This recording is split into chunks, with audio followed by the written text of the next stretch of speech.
Bienvenidos a Enfermería Crítica.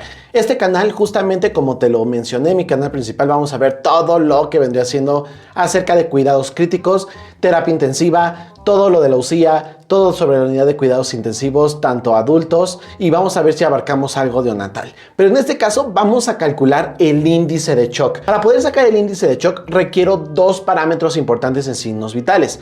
Me va a ayudar a identificar si la paciente o el paciente que viene como tal de urgencias, de emergencias o que está en sala de choque se está chocando, es decir, que tiene un shock hipovolémico, shock cardiogénico, no cardiogénico, anafiláctico, séptico o cualquier tipo de shock que prácticamente compromete la circulación sanguínea generando una disminución de la presión arterial. Entonces, vamos justamente a comenzar con esto, índice de shock, ¿vale? ¿Cómo voy a calcular este índice de shock? Bueno, lo voy a realizar mediante algunos parámetros que nosotros ya conocemos en la toma de signos vitales, en la medida de signos vitales, que en este caso es la frecuencia cardíaca, ¿ok? Vamos a tomar en cuenta esta frecuencia cardíaca y también la presión arterial sistólica, ¿ok?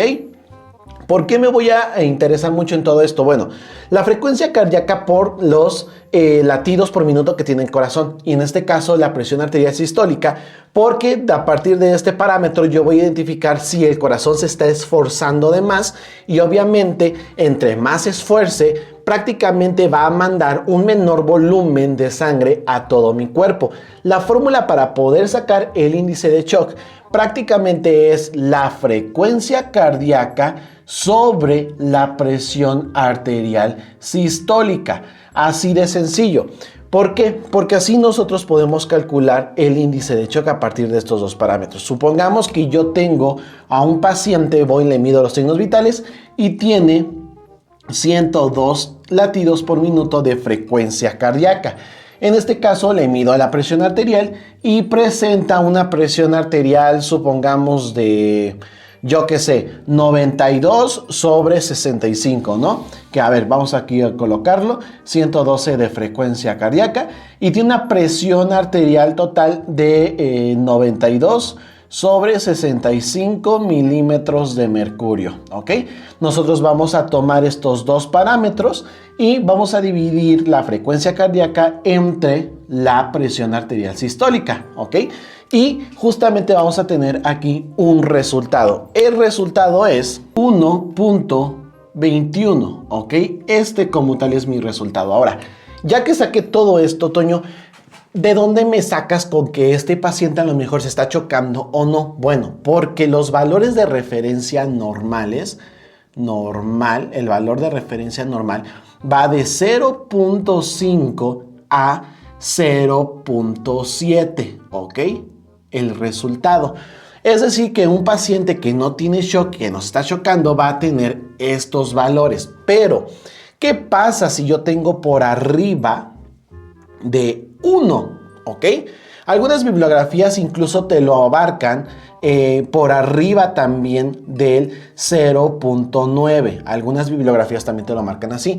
Bueno, aquí la persona significa que va a tener cierto tipo de shock. Es decir, que el corazón se está acelerando más de lo normal, pero la presión arterial va disminuyendo. Entonces, recopilándote toda esta información, la frecuencia cardíaca y la presión arterial sistólica van a estar muy ligados. Te voy a explicar algo de por qué se toman estos dos parámetros. Bueno, la frecuencia cardíaca justamente son los latidos por minuto que ya va a dar el corazón, pero se tiende a utilizar una frecuencia cardíaca alta, te lo voy a dibujar. Tiende a utilizar una mayor frecuencia cardíaca para compensar cierta situación. Tú sabes muy bien que el paciente llega a hipertermia, o es decir, llega a fiebre y el corazón tiende a acelerar, a tener taquicardia, haciendo prácticamente que sí, aumente la frecuencia, pero, híjole, va a disminuir la volemia. ¿Qué quiere decir la volemia? El volumen de sangre eyectado. Esto obviamente me va a perjudicar porque esta sangre tiene que llegar como tal a los órganos, ¿ok? Y el que me interesa es el cerebro. Por eso requiero una presión arterial media. Ahora, ya te dije presión, Requiero una presión exacta para poder mandar esta sangre. Si la presión disminuye, la sangre no llega con rapidez y obviamente no va como tal a mantener los órganos con una buena infusión de sangre. Entonces, si disminuye también la presión arterial, entonces va a disminuir la fuerza de contracción. Y esto automáticamente se traduce como un problema directamente a la disminución de la perfusión sanguínea. Entre más alto sea esto, obviamente va a ser peor. Y te lo estoy refiriendo justamente a estas cifras, ¿ok? Entre más alta sea la cifra, córrele. Este paciente requiere líquidos, requiere medicamento. Y esos medicamentos los vamos a ver a través de este canal y los vamos a ver a través de casos clínicos, ¿ok?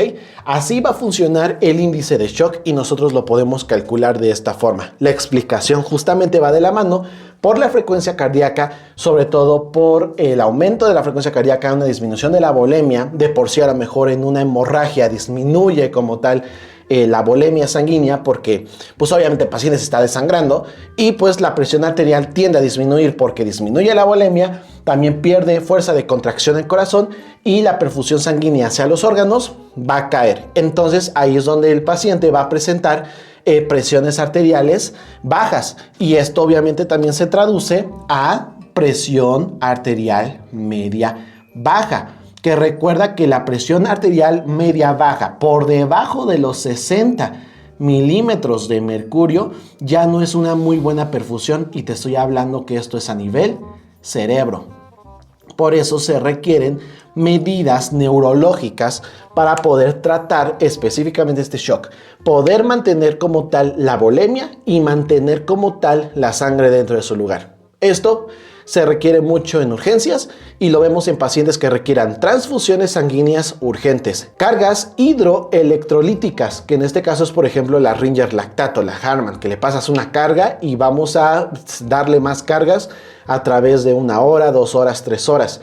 La transfusión sanguínea y el uso de aminas, por ejemplo la norepinefrina, me va a ayudar justamente a subir la presión arterial en general, la presión arterial, pero buscando una presión arterial media perfecta, que es por arriba de los 60 milímetros de mercurio hasta los 110 milímetros de mercurio. Va a variar tu bibliografía, pero de 60 a 110 sería lo ideal.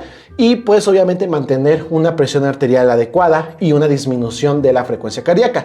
La frecuencia cardíaca tiende a aumentar justamente por compensación, no porque haya algún estímulo, algún fármaco o algo. Simplemente detecta el corazón de que va a haber un shock y aumenta la frecuencia cardíaca tratando de compensar. Lo más seguro es que nos va a perjudicar y esto lo podríamos traducir de esa forma. En enfermería nos ayuda mucho y sobre todo a calcular a paciente que va a llegar de forma urgente.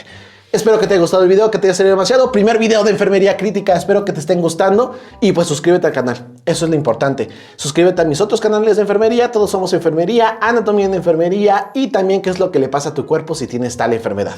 Son 4 canales que nosotros manejamos en el universo de Todos Somos Enfermería. Cuídate mucho y nos vemos a la próxima.